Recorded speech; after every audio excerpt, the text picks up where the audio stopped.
We just talk entertainment. Share and subscribe. Hey guys, welcome to Entertainment Talk Nation. This is Rob. This video, we're going to do our review for Gotham, the pilot episode. Very good show. I liked it. I enjoyed it. It was definitely better than some of the reviews I had read, which weren't bad reviews, but they kind of gave it a lackluster feel. But I felt it was good. I felt it was a solid opening. Of course, it had its issues, and we'll get to that momentarily. Probably the first thing I saw in the show that I really liked was Gotham felt like Gotham. It was Gotham. It kind of just, I felt like I was kind of watching a movie at times. Not in terms of the action and what was going on with the characters, but I'm talking about the scenery was very Gotham to me, and I like that. So if you haven't seen the episode and you plan on seeing it, there will be spoilers, so just want to give you a little heads up before we move forward. So the show opens up, obviously, and everybody knows this if you've been keeping up with the show, with Bruce Wayne's and the murder of his parents. And while that's not the direct opening, obviously the direct opening was Selina Kyle mugging people as she was walking through Gotham. But she witnessed the murder, which I would have to assume, now that I've seen the whole episode, I would have to assume that that's going to come back and play a certain role, especially considering that the second episode is titled Selina Kyle. Because right outside of that, she really didn't have much of anything to do with the show. They showed her in random spots, just kind of being here, being there, kind of being an observer of sorts. So that's pretty much how the show started. As I said, I already touched on the scenery. I thought was very good.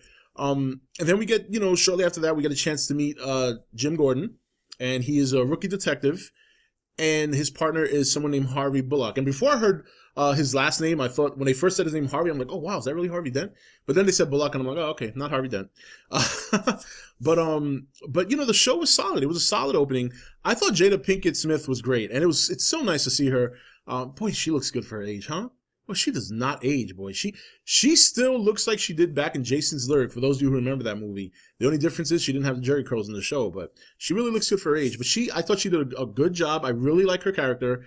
I really like that conflict of interest going on because, Harvey Bullock in the show kind of takes that, we use the little fish to go after the bigger fish. And not to say that Fish Mooney is a little fish. No pun intended there. I just realized that. But, she obviously is not on the level of Falcone while she works. I mean, obviously she works for him. But because of the relationship that Bullock has with Fish, he's able, at least it appears in the outset, he's able to get some information that he might need that other detectives otherwise wouldn't get because they don't have that same rapport. And obviously Gordon questions this because Gordon comes out right by the book. He's by the book, just like any typical cop trying to make his way into the department. And he's very, very, uncomfortable. And you can clearly see that when they have their first encounter with Fish in her club as she and a bunch of her goons are in the alley beating the shit out of somebody who owes her money. What I like about the character as well is that she gets involved in the beating. She doesn't just stand back. Fish is a tough cookie, and no better person to play her than Jada Pinkett Smith. So very, very happy with that portion of the show. I do like Ben McKenzie as Jim Gordon so far. He just has that, I just liked him. It's only been one show, so it's not, probably won't be able to pinpoint the certain things that I like about him just yet. But from what I've seen thus far in this episode, I like him as Jim Gordon so far. I think he did a fine job, and I like the fact that his character is very strong, very stern. He's very, very, he has strong convictions in what he believes in. He's going to do the right thing no matter what. And that was evident at the end of the show when he decided not to kill Cobblepot. We'll get to that in a minute. So, but anyway, the big theme of this show was investigating the murder of the Wayne parents, Bruce Wayne's parents. And within this investigation, you start to unravel already the corruption that has taken over Gotham. And it really sets the stage for some of the things you can expect going forward. I mean, they really, to me at least, they really dove deep right in the first episode. There's nothing in this episode that, I mean, it sets up for what we're going to see coming forward, but there's no, for lack of a better term, setup for the setup. In other words, you knew by the end of the episode what was going on. You knew that. There was no cliffhanger going into the next episode as to what's the answer to this question. And blatantly, the the problem is corruption. It's corruption. I mean, Harvey is corrupted, and a lot of the police department is very corrupted. And him being the rookie, the first episode was, is the rookie on board or not? And Gordon made his decision by the end of the episode.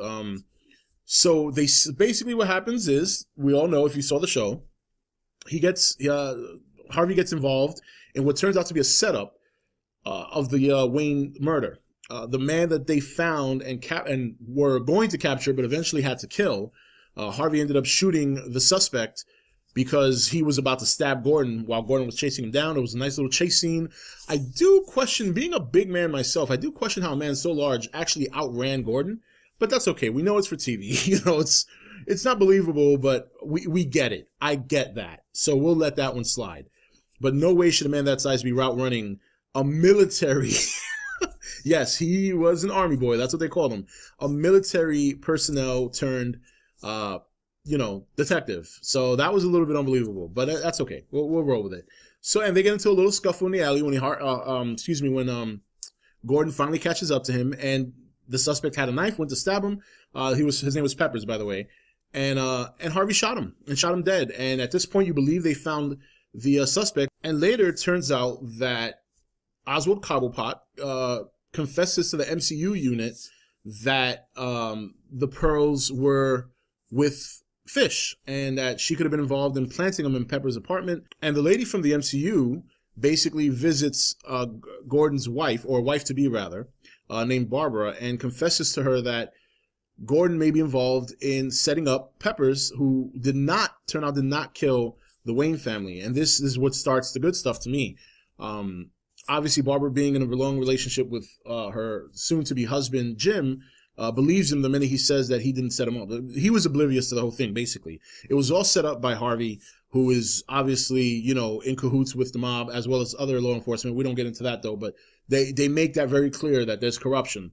And, and Harvey's an interesting character because, the reason he did it is because since the Waynes are so, there's such a big name in the city, they're very powerful, the public would want a quick response and a quick end to the investigation.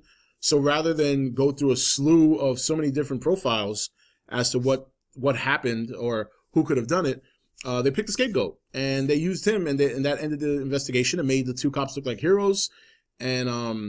And Gordon wasn't going to stand for that. He wasn't going to stand for it. He wanted to find out who the real murderer was because he does the right thing. Strong convictions. So, but at the same time, and once he confronts Fish about this, Fish takes him captive and is ready to pretty much chop him up in a meat locker. But Harvey comes to, I don't want to say save the day. I mean, obviously he's doing it for a multitude of reasons. Not that he wasn't trying to save Jim, but he was also trying to save his own ass. So they both end up hung up in a meat locker, ready to be chopped up, when Falcone comes in and basically kind of saves them.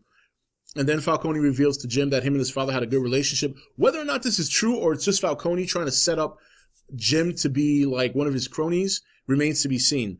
But he basically tells him that him and his father had a great relationship, and that while, he is part of organized crime, he still wants he wants things to be played by the rule. He doesn't want to just start killing cops because it's going to cause an issue for him. He doesn't want Harvey to go and rat out everybody to City Hall because, and it's funny because when Falcone told him this, it made perfect sense. He told him, how can you have law and order if you're going to take down City Hall, the law enforcement, and then the mob? You're not going to have order. And he's right. Things would fall apart overnight. I mean, we actually kind of saw that happen in the Batman movies. So, but it was a fantastic show. So finally we get to this end where Falcone wants Jim to prove himself, and Harvey and Jim take a drive out to the pier. Harvey reveals to Jim that he has Oswald Cobblepot, who is, of course, as we all know, the Penguin, in the trunk because he was the snitch. He was the one that confessed to the MCU as to who had the pearls. And the deal was, if you take Cobblepot to the end of this pier and shoot him and dump him in the river, then we know you're on board. And then Harvey tells him, but if you don't, I have to take him and you out. And he convinces, at least it appears, convinces Jim to do that. And then Jim walks him down to the end of the pier. And if you watch it, you all know that he made it appear that he shot Cobblepot, but he didn't. He dumped him in the river. And that's pretty much the end of the show. So very good show. I liked it. I enjoyed it. I really want to see what's going to happen in the next episode. I thought it was a strong opening for a pilot. I tend to have low expectations for pilots, but this one was actually very good. And it set up some good stuff that I think can come down the road. Oh yeah, Bruce Wayne. So Yeah, so Bruce Wayne's in this too. Maybe that's a good thing that I didn't almost forgot him, because that's the one key about the show that kind of was a bit of a kind of concern for me is, can this show stand on its own 2 feet without the Cape Crusader leading the way? I think it has the potential to do that, and I think the cast they have is pretty strong. Again, Jada Pinkett Smith for me was the steal of the show. Selena Kyle this episode does not do anything but linger around and observe.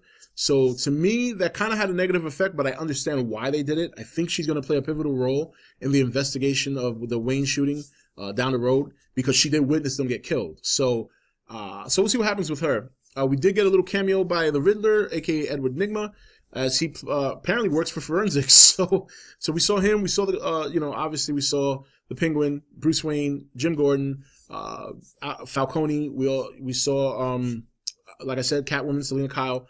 So everybody got a little cameo. Cobblepot seemed to be the more realized, for lack of a better term, villain from the Batman universe. He seems like he's going to have an immediate impact on the show. Because if you saw the coming attractions for the next episode, he obviously is, he goes on a bit of a spree. So we're going to see what happens there. But overall, I thought it was a very good opening for the show. I definitely enjoyed it. I like the whole cop detective thing. Gotham looks wonderful. It looks very much the feel of Gotham. What you would think Gotham should look like, it looks like, at least in my opinion.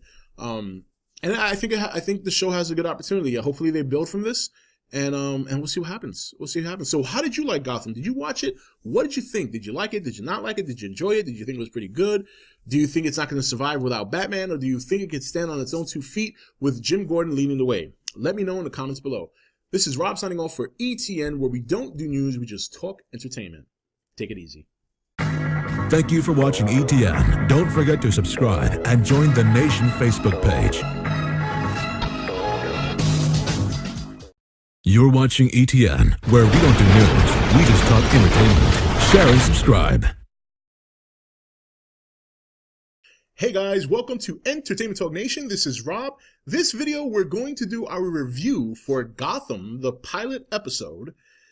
Very good show. I liked it. I enjoyed it. It was definitely better than some of the reviews I had read, which weren't bad reviews, but they kind of gave it a lackluster feel. But I felt it was good. I felt it was a solid opening. Of course, it had its issues, and we'll get to that momentarily. Probably the first thing I saw in the show that I really liked was Gotham felt like Gotham. It was Gotham. It kind of just, I felt like I was kind of watching a movie at times. Not in terms of the action and what was going on with the characters, but I'm talking about the scenery was very Gotham to me, and I like that. So if you haven't seen the episode and you plan on seeing it, there will be spoilers, so just want to give you a little heads up before we move forward. So the show opens up, obviously, and everybody knows this if you've been keeping up with the show, with Bruce Wayne's and the murder of his parents. And while that's not the direct opening, obviously the direct opening was Selena Kyle mugging people as she was walking through Gotham.